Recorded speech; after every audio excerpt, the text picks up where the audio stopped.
कि उनके सामने अब ये मजबूरी हो गई है कि एक छोटा चोर है, एक बड़ा चोर है, इनमें से चुनना है सारे के सारे चोर, ये सारे के सारे चोर हैं। है क्योंकि वो इस तरह के विचार, इस तरह का प्रचार लोगों में कर रहा है कि आप एक फेल्ड स्टेट हो चुके हैं, आप लोग एक मल्टी ऑर्गन फेल्ड स्टेट हैं। किसी भी देश का कोई भी व्यक्ति डमरू बजाकर उसको अपने इशारों पर नचाएगा तो ये बहुत बड़े दुर्भाग्य की और शर्मनाक बात होती है। तो इसलिए इंडिया इस वक्त में मल्टी ऑर्गन फेलियर से ग्रस्त हो गया है। हमारे शरीर के बहुत सारे अंग एक साथ काम करना बंद कर देते हैं, तो उसको मेडिकल फील्ड में उसको कहा जाता है मल्टी ऑर्गन फेलियर हो गया, यानी वह व्यक्ति मल्टी ऑर्गन फेलियर की वजह से मारा गया। और इसको राजनीति में कहते हैं कि ये इंडिया एक फेल्ड स्टेट हो गया है, भारतीय जनता पार्टी एक फेल्ड स्टेट। देश के युवाओं के जो सपने हैं वो टूट रहे हैं। बहुत सारे युवा ऐसे हैं कि जिनको इन राजनीतिक पार्टियों ने, विशेषकर भारतीय जनता पार्टी ने, महानता के एक सपने दिखा दिए हैं कि भारत एक महान राष्ट्र है और आप भी जाकर एक महान देश के महान शासक के रूप में उभर कर आएंगे, आप बहुत समृद्ध होंगे, बहुत शक्तिशाली होंगे, पूरी दुनिया में आपका मान सम्मान होगा। इस तरह की स्थितियाँ लॉन्ग टर्म प्लानिंग या गोल नहीं है। नमस्कार दोस्तों, टाउन हॉल टाइम्स में आपका एक बार फिर से बहुत बहुत स्वागत है। और जैसा कि आप जानते हैं कि कल दिल्ली के जंतर मंतर पर कॉकरोच जनता पार्टी, जिसमें लगभग सभी युवा थे और उनके माता पिता थे, उनका एक प्रदर्शन हुआ। और उस प्रदर्शन में जो बेसिक और मुख्य एक जो डिमांड थी वो ये थी कि जो हमारे एजुकेशन मिनिस्टर हैं श्री धर्मेंद्र प्रधान जी, उनको बर्खास्त किया जाए, उनको हटाया जाए। हालांकि वहाँ पर मौजूद बहुत सारे लोगों से बात करने पर हमें ये एहसास हुआ कि जो इन युवाओं के पास में बहुत जो ज़्यादा, जिसको हम कहते हैं कि कोई लॉन्ग टर्म प्लानिंग या गोल नहीं है, ये सिर्फ एक फौरी तौर पर एक जो टाइमली मोमेंट या एक रिसेंटमेंट या आक्रोश जिसको हम कहते हैं कि वो उभर कर सामने आ गया। और इसके अलावा अभी इसमें ऐसा कुछ भी नहीं दिखा। हालांकि जो पार्टी के लोग थे उन्होंने ये कहा कि जब तक धर्मेंद्र प्रधान जी का इस्तीफ़ा नहीं हो जाता तब तक वो अपने इस आंदोलन को जारी रखेंगे। आगे भविष्य में क्या होगा क्या नहीं होगा ये अभी उनको भी नहीं पता है। वहाँ पर पहुँचने पर जो मैंने अपना विशेष रूप से मैंने ये देखा कि ये जो एक मूवमेंट था या प्रदर्शन था, बहुत ही हाईली डिसऑर्गेनाइज्ड था। इसमें कोई इस तरह की कोई कमांड किसी के पास में ऐसी नज़र नहीं आई, क्योंकि इसकी एक ख़ास बात थी कि ये एक वर्चुअल आंदोलन था।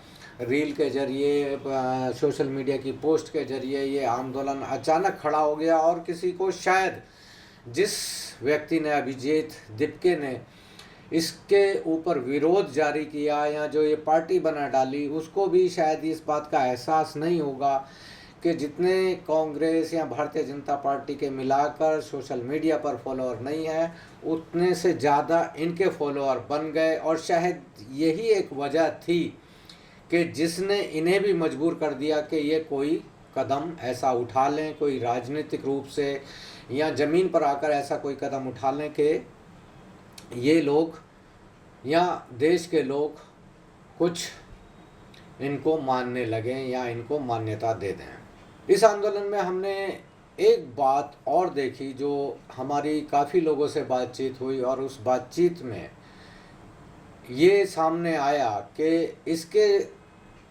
बहुत सारे मतलब निकाले जा रहे हैं इस आंदोलन के। और बहुत सारे लोगों का कहना है कि इसमें कुछ पॉलिटिकल पार्टी, जैसे भारतीय जनता पार्टी सत्ता में है तो वो ये कह रही है कि अपोजिशन का ये षड्यंत्र है, और अपोजिशन वाले कह रहे हैं कि ये भारतीय जनता पार्टी का ही एक खेल है। और वो ये खेल इसलिए है कि जो देश में जो इस वक्त आर्थिक तबाही आई हुई है, एक आर्थिक सुनामी आई हुई है, और देश में बेरोजगारी, महंगाई, गरीबी जो निरंतर बढ़ती जा रही है, उन मामलों से लोगों का ध्यान हटाने के लिए जो उनके रिसेंटमेंट है, आक्रोश है, उस एनर्जी को चैनलाइज करने के लिए, यानी वो इस तरीके से जा रही है, भाजपा की तरफ जा रही है, वो आक्रोश वाली एनर्जी वो डाइवर्ट हो जाए, डिफ्यूज़ हो जाए और वो ख़त्म हो जाए, ये ऐसा लोगों का मानना है। लेकिन कुल मिलाकर अभी तक ये सारी चीज़ें सामने नहीं आई हैं कि कौन क्या हो सकता है, क्योंकि इसमें जो बहुत सारे जो परिवार हैं, बहुत सारे जो युवा हैं, लगभग ऐसा बताया जा रहा है कि 65 करोड़ युवा इसमें जुड़ गए हैं, 65 करोड़ लोग इसमें जुड़ गए हैं। तो इसका सिर्फ यही आगे मतलब निकाला जा रहा है कि आगे जाकर ये लोग क्या इसका परिणाम इनको मिलेगा या नहीं मिलेगा, ये अभी बहुत ज़्यादा संदिग्ध अवस्था में है। हमारी बहुत सारे लोगों से बात हुई, जो बहुत सारे लोग वहाँ पर ऑब्ज़र्वर की तरह खड़े हुए थे, ऑब्ज़र्वर की तरह उन्होंने इस प्रदर्शन में पार्टिसिपेट किया था। हालांकि ये एक बात भारतीय जनता पार्टी को या देश की सभी राजनीतिक पार्टियों को समझ लेनी चाहिए, या वैसी पार्टियां या वैसे लोग जो एक राजनीतिक लूट की तरह, यानी प्लेटफॉर्म को इस्तेमाल करने के लिए वहां पर आए हुए थे, उनको ये समझ लेनी चाहिए कि ये जो एनर्जी है, क्योंकि ये विज्ञान का नियम है कि एनर्जी कभी ख़त्म नहीं होती है, वो अपना फॉर्म चेंज कर लेती है, तो ये एनर्जी ख़त्म नहीं होने वाली है, ये तो अब सामने आ गई है। इसमें बहुत सारे डिसइल्यूजन्स और जो मोह भंग की स्थितियाँ आएंगी, ज़रूर आएंगी, क्योंकि ये इस तरह की कोई राजनीतिक पार्टी नहीं है कि इसके पीछे कोई भी संगठनात्मक कोई चीज़ें सामने आ जाएं और ये एक प्रॉपर तरीके से अपना संगठन चलाने लग जाएं और प्लान्ड वे में इसको आगे चलाएं। तो ऐसा अभी तक कुछ सामने नहीं आया है, इसलिए ऐसा हम कुछ भी नहीं कह सकते कि ये लोग आगे जाकर क्या करने वाले हैं। या एक ऐसा भी हो सकता है कि ठीक है, एक आक्रोश था, वो हुआ और ख़त्म हो गया। अब इसमें किसका राजनीतिक हल पूरा हुआ या नहीं हुआ, ये बात अलग है, लेकिन इस आंदोलन ने एक बात और सामने रख दी है कि जो देश के जो हालात हैं वो बहुत ही ख़राब हैं। देश के युवाओं के जो सपने हैं वो टूट रहे हैं। बहुत सारे युवा ऐसे हैं कि जिनको इन राजनीतिक पार्टियों ने, विशेषकर भारतीय जनता पार्टी ने, महानता के एक सपने दिखा दिए हैं कि भारत एक महान राष्ट्र है और आप भी जाकर एक महान देश के महान शासक के रूप में उभर कर आएंगे, आप बहुत समृद्ध होंगे, बहुत शक्तिशाली होंगे, पूरी दुनिया में आपका मान सम्मान होगा। इस तरह की स्थितियाँ इन्होंने लोगों के दिमाग में एक स्वप्न को डाल दिया है। मीडिया के जरिए, अपने विज्ञापनों के जरिए, थोथले भाषणों के जरिए इन्होंने देश के युवाओं को गुमराह करने का काम किया है। लेकिन ज़मीन पर ये हकीकत ये है कि जिस तरीके से जब हमारे शरीर के बहुत सारे अंग एक साथ काम करना बंद कर देते हैं तो उसको मेडिकल फील्ड में उसको कहा जाता है मल्टी ऑर्गन फेलियर हो गया, यानी वह व्यक्ति मल्टी ऑर्गन फेलियर की वजह से मारा गया। और इसको राजनीति में कहते हैं कि ये इंडिया एक फेल्ड स्टेट हो गया है, भारतीय जनता पार्टी एक फेल्ड स्टेट दे रही है और उसने इंडिया को एक फेल्ड स्टेट बना दिया है। इसमें बहुत सारे कारण हैं और सबसे बड़ा जो कारण है वो लीडरशिप का कारण है, दूरदर्शिता का कारण है कि जिनके पास में कोई दूरदर्शिता नहीं है, पारदर्शिता नहीं है, जिनके पास में एक जो स्ट्रॉन्ग फ्यूचर का जो विज़न होता है वो बिल्कुल भी इनके पास में नहीं है।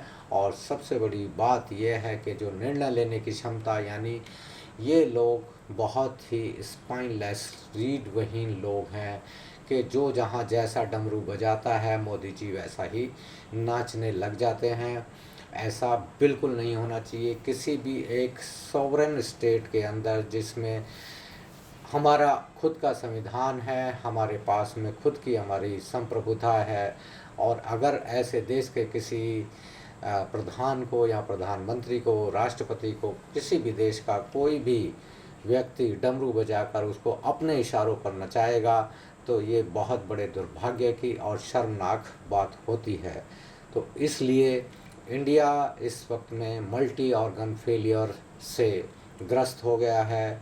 इसको जल्द से जल्द सुधारा जाना चाहिए। हालांकि जो स्थितियां हैं वो इस तरह की हो गई हैं कि जिस तरीके से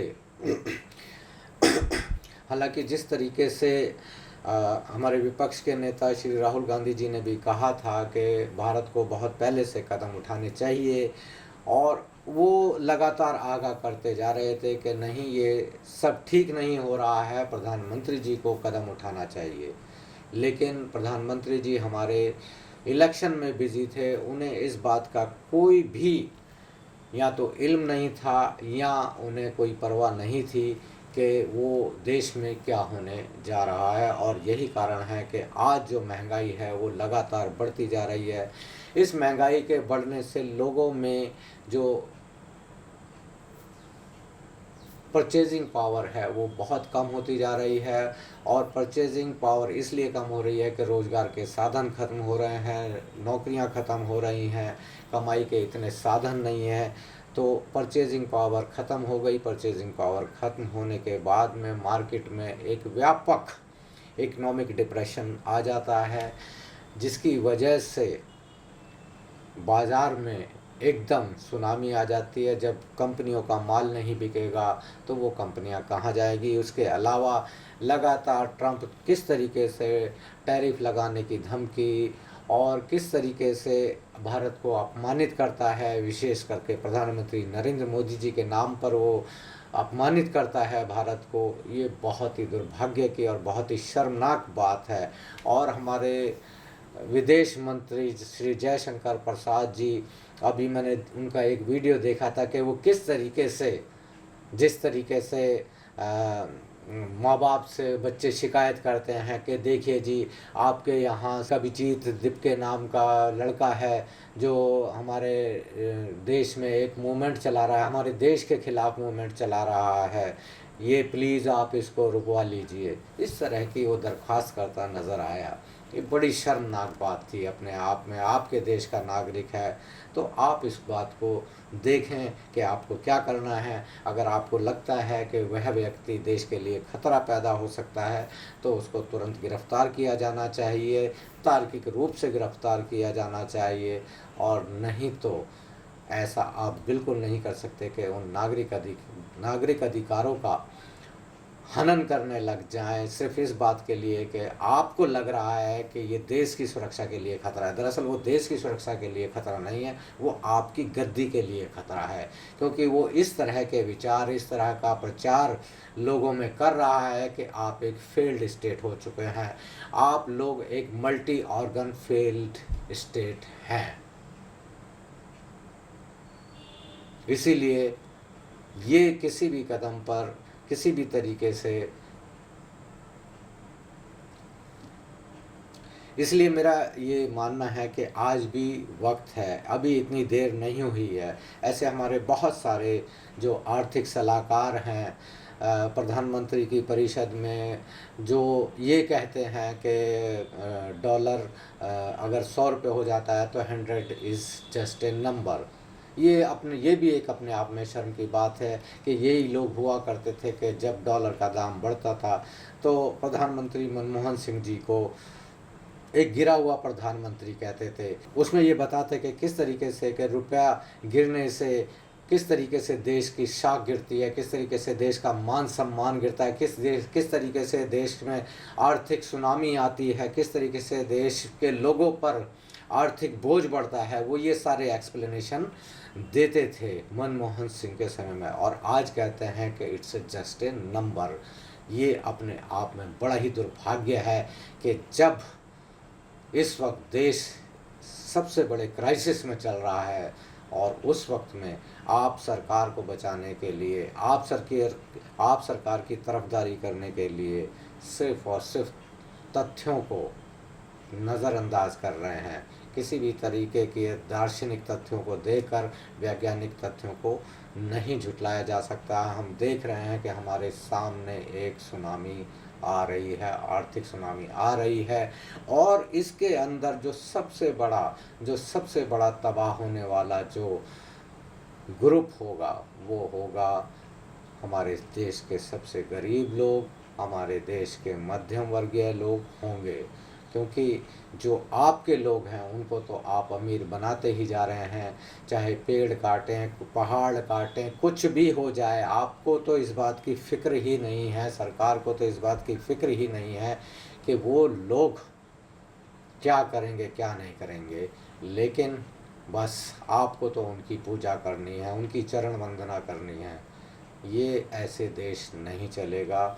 सरकार को बहुत ही सख्त कदम उठाने होंगे। अभी आप देख रहे थे कि दिल्ली में किस तरीके से गैरकानूनी रूप से चल रहे एक होटल में 21 लोग मारे गए, और इसके बाद में दिल्ली सरकार के मंत्री, अफसर, एमसीडी के अफसर मीटिंग की प्रीमियर लीग खेलने लग गए, भाषण देने लग गए, विज्ञापन देने लग गए, प्रेस रिलीज़ देने लग गए हैं कि ये हो जाएगा, वो हो जाएगा, कोई अवैध निर्माण होगा तो हम ये करेंगे। अरे भाई साहब, आप अगर ज़मीन पर काम करेंगे तो सब कुछ सही ढंग से, सही तरीके से चलने लग जाएगा। आप विज्ञापनबाजी करते जाइए, भाषणबाजी करते रहिए, कोई फ़र्क नहीं पड़ेगा। आपने अगर किसी तरीके से किसी छोटे मोटे होटलियर वगैरह को, गेस्ट हाउस वाले को पकड़ भी लिया और उसको बंद भी कर दिया तो उससे कोई फ़र्क नहीं पड़ेगा, क्योंकि आपने उनकी जड़ों को नहीं पकड़ा है। एक एमसीडी जोन, जिसमें मैं बता देता हूँ, एक एमसीडी जोन में लगभग एक जो डिप्टी कमिश्नर है वो लगभग 2 से 3 करोड़ रुपया महीने का कमाता है। 2 से 3 करोड़ रुपए के उसके पास में आमदनी आती है। वो सारा का सारा पैसा विधायक में, पार्षद में, कमिश्नर को और ऊपर तक जाता है, मंत्री तक, मुख्यमंत्री ऑफिस तक, सब तक जाता है। आप कब तक इस बात को छुपाओगे? कब तक आप इस बात को इग्नोर करते रहोगे? कब तक आप इन बातों को झुटलाओगे? ये दरअसल राजनीति में जो आप लोग आए हुए हो, कोई देश सेवा के लिए, समाज सेवा के लिए नहीं आए हुए हो। आपको ये मालूम था कि इस सिस्टम में इस तरीके से इतनी कमाई होती है, तो आप इस कमाई की लूट के लिए आए हो। आपने अपने लूट को एक विचारों का जामा दे दिया।